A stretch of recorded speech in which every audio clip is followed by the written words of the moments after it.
Continúa el London Chess Classic 2023 y anteriormente les comenté que la ronda número 4 nos había dejado partidas realmente brutales, como es el caso de la que subí en el video anterior en donde el joven prodigio de la India y principal favorito a ganar este torneo, Domarajo Gukesh, cayó derrotado de manera aplastante tras cometer básicamente un error en su partida. Y es que su rival, el francés Jules Moussard, pues básicamente se inspiró y empezó a realizar una serie de sacrificios que su rival no pudo detener. Si no han visto esa partida, por supuesto por acá la tienen en una tarjeta porque estuvo fantástica. Pero en ese mismo video también les comenté que el gran maestro norteamericano Hans Niemann había firmado una joya al más puro estilo de ex campeón del mundo Mijail Tal. Y es que Niemann de nuevo nos muestra ese juego táctico fantástico que tiene en algunas partidas y empezó a sacrificar una tras otra hasta destruir a su rival. Su víctima en este caso, el joven maestro internacional inglés de 14 años, Sheiras Royal, jugador que ya en este torneo demostró el gran potencial que tiene, pues derrotó en la ronda número 3 al fuerte gran maestro Amin Tabatabaei, quien de hecho es el tercer preclasificado del torneo. Así que, por supuesto, quédense hasta el final, disfruten de esta maravillosa partida, que también al terminar tendrán la tabla de posiciones actualizada tras 4 rondas. Con las piezas blancas, en esta ronda número 4, el gran maestro norteamericano Hans Niemann iniciaba con la jugada de 4, mientras que con las negras, el maestro internacional Sheiras Royal respondía con E5, caballo F3, caballo C6 y alfil C4. Bueno, una apertura italiana que hemos visto en varias partidas de Niemann. Alfil C5 de su rival, D3, caballo F6, enroque, D6, C3 y A5. De momento todo normal. La última jugada negra, por supuesto, con la idea de frenar la expansión blanca con B4.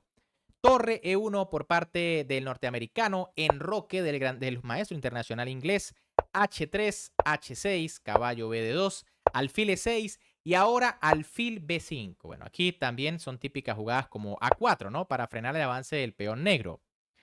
Pero bueno, tras alfil B5, dama B8 por parte del maestro internacional Royal, caballo F1 de Hans Niemann, que inicia el plan típico, ¿no? Como ya saben, caballo G3, caballo F5 o incluso también caballo E3 o alfil E3. Dama A7 por parte de las negras, que ya amenazan con todo el punto F2. Y ahora torre E2. Bueno, aquí básicamente es un poquito mejor quizá la jugada D4, ¿no? Para tomar el centro de inmediato. Traje por D4, alfil por C6, B por C6 y C por D4, el alfil se puede retirar y ahora tras torre E2, pues básicamente es una posición igualada en el sentido de que aunque las negras tienen peor estructura de peones, peones doblados por acá, un peón aislado por acá, pues tienen la pareja de alfiles que le da la compensación.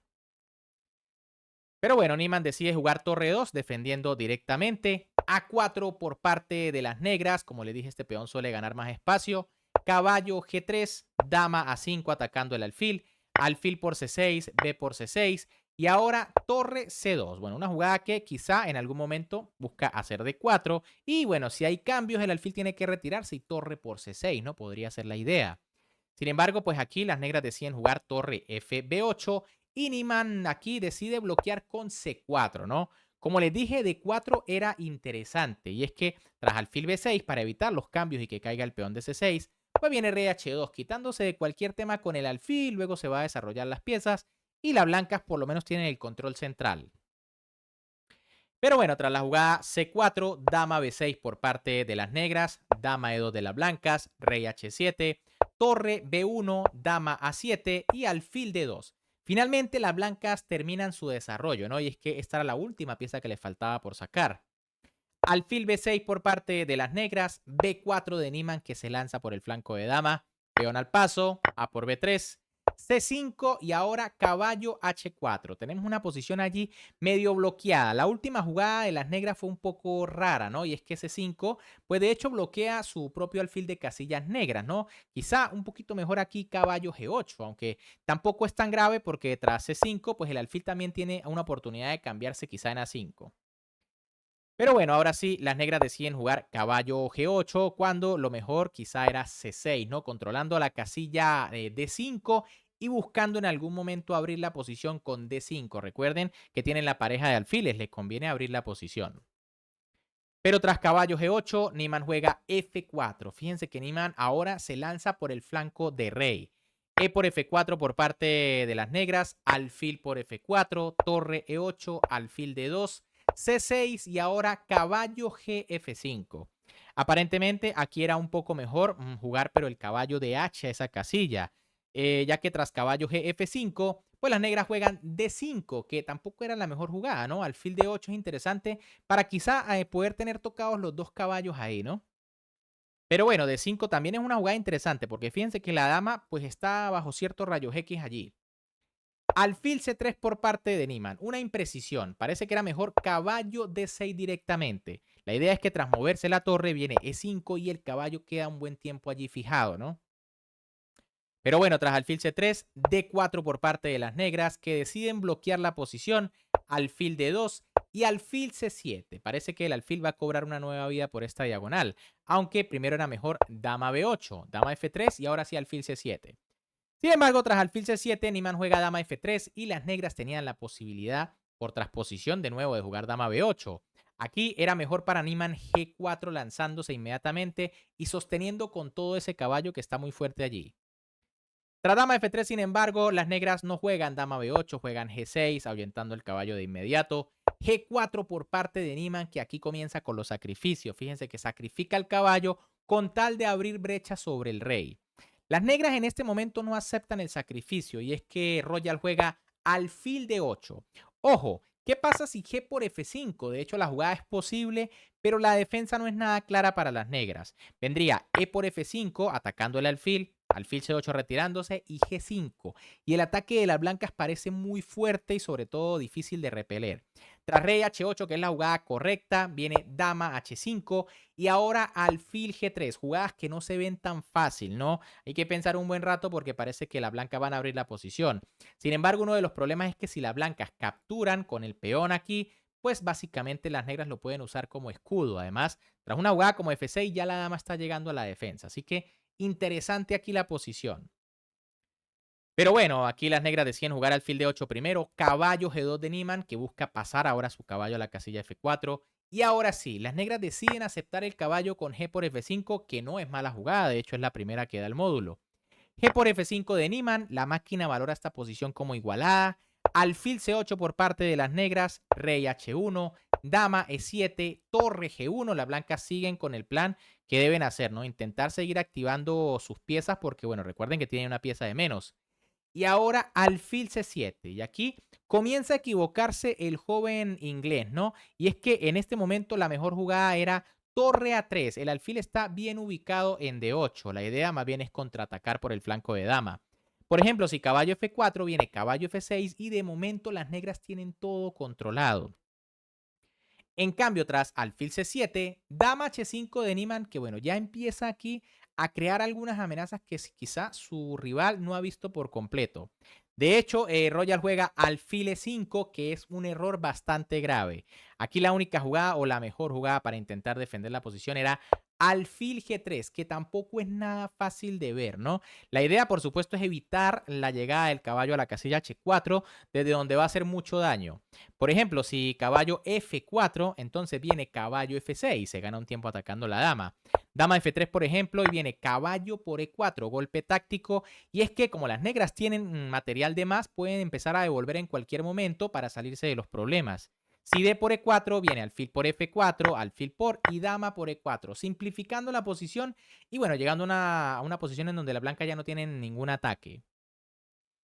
Pero tras la jugada alfil E5, Niemann juega caballo H4. Esto era lo que quería el norteamericano.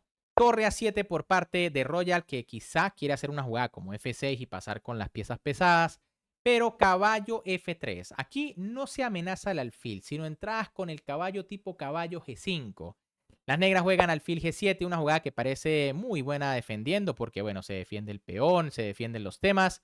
Pero ahora alfil F4. Buena jugada de Niemann, aunque aquí ya tenía una jugada monstruosa que era torre por G7, ¿no? Tras rey por viene alfil por H6, caballo por torre G2. Y bueno, va a pasar algo similar que en la partida. Aquí el ataque de las blancas es decisivo. Tras alfil F4, las negras decidieron jugar alfil F8. Error. La única jugada era F6, intentando el plan que, bueno, habían planteado anteriormente, ¿no? Intentar defender con las piezas pesadas. Por ejemplo, tras torre CG2 viene torre F8, aunque tras torre G6 la posición negra debe estar perdida, no son demasiadas piezas encima del rey. Pero tras alfil F8, bueno, comienza la fiesta de sacrificios aquí, ¿no? Parece que a Niemann se le metió el espíritu de Mijail Tal, porque jugó torre por caballo, ¿no? Recuerden que aquí las blancas tienen pieza de menos. Con este sacrificio van a quedar con torre de menos. Obviamente las negras no tienen nada mejor que hacer que capturar la torre, torre G2, alfil G7. Aquí, fíjense que tras rey H7 viene dama G4 y el mate es inevitable. Pero bueno, tras alfil G7, pues ¿qué creen que jugó Niemann aquí? Torre por G7, sacrificando la otra torre. Tras la jugada rey por G7, fíjense que estamos en una posición en donde las negras tienen torre y calidad de ventaja. Sin embargo, la dama, el alfil y el caballo son suficientes para acabar con el rey. Alfil por H6, jaque, rey H7, alfil G5, jaque a la descubierta, rey G8 y tras alfil por dama, las blancas están totalmente ganadas porque aunque las negras se van a quedar con dos torres, ya que las negras jugaron torre por E7, pues Niemann jugó F6 y las negras decidieron abandonar porque esto es mate en pocos movimientos. No solamente se amenaza la torre, sino también temas con dama H6 y dama G7. Por ejemplo, si torre E6 para intentar evitar los temas de mate, viene E5, defendiendo el peón de F6 para que el mate siga vigente. Torre A1, rey G2, torre A2, rey G3. Y bueno, aquí ya no hay más sino empezar a entregar piezas para evitar el mate muy rápido, ¿no? Por ejemplo, si torre 2, viene dama H6 y esto se acaba en muy pocas jugadas porque dama G7 es imparable. Lo único que se puede hacer es entregar torre dando jaque. Bien amigos, ¿qué les pareció esta partida? Realmente espectacular aquí Hans Niemann con esos sacrificios, ¿no? Primero el caballo y después sacrificó las dos torres. Simplemente brutal, brutal este jugador cuando se propone entrar en el juego táctico. Como les prometí, aquí tienen la tabla de posiciones tras 4 jornadas. Fíjense que al primer puesto pasa el veterano Michael Adams, actual campeón mundial senior, ¿no? Con 3 puntos, invicto, 2 victorias, 2 tablas. En el segundo lugar tenemos a Jules Moussard, quien derrotó a Domarajo Gukesh. Una partida brutal, ¿no? Vayan a verla. De tercero, Niemann, quien es el otro jugador que está invicto. Solamente los invictos son Michael Adams y Niemann. Niemann pues lleva 3 tablas y una ganada, pero está a medio punto de Michael Adams. Después está Gukesh, que bueno, aunque perdió, todavía está allí empatado en el segundo puesto. Matthews Bartel, que también lleva 2 victorias, 2 derrotas. Tabatabae igual, 2 victorias, 2 derrotas. Bitiugov, 3 tablas, 1 derrota. El maestro internacional Royal Sheiras, ¿no? Ojo, que es un jovencito de 14 años, pero igual está haciendo un torneo interesante, 1,5 de 4. Bolo Kitin 1,5 y bueno, Luke McShane lleva 1 punto porque bueno, Luke quizás tenía un tiempo retirado y le ha afectado un poco, ¿no? Pero, ¿qué les pareció la partida? Si les gustó, por supuesto, como siempre, me pueden apoyar dándole un buen like al video, suscribiéndose al canal y activando la campanita para que no se pierdan joyas como esta. Este torneo sí está siendo muy entretenido porque el porcentaje de tablas es muy bajo, así que vamos a estar muy pendientes. Un gran saludo para todos, se me cuidan y nos vemos en el próximo video.